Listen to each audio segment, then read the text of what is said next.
की जी इतक्या सगळ्या म्हणजे आम्ही मगाशी बघितलं की माऊलींची पालखी पुढे गेली आहे, पण अजून आम्हाला दूरच्या किनाऱ्याच्या टेकडीवरती माणसं दिसत आहेत, ती चालतायत, थांबत नाहीये, कोणी बसत नाहीये, ती चालतच राहत आहेत.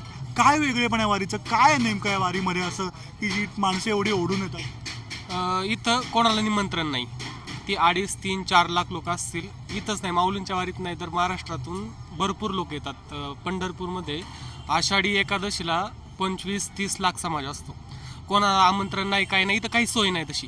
फक्त दिवसभर चालणं, खाणं, तंबूत झोपणं, आंघोळ रस्त्यावरती करणं आणि जे मेन मुद्दा असतो तो बाथरूमला जाणं, ते सुद्धा बाहेर.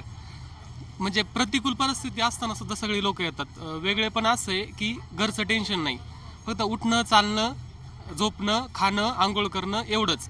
एकही टेन्शन या वारीमध्ये कोणालाच नसतं काहीच. हे वेगळेपण आहे इथलं. बाकी भौतिक जगाचं टेन्शन इथं काहीच नाही आहे.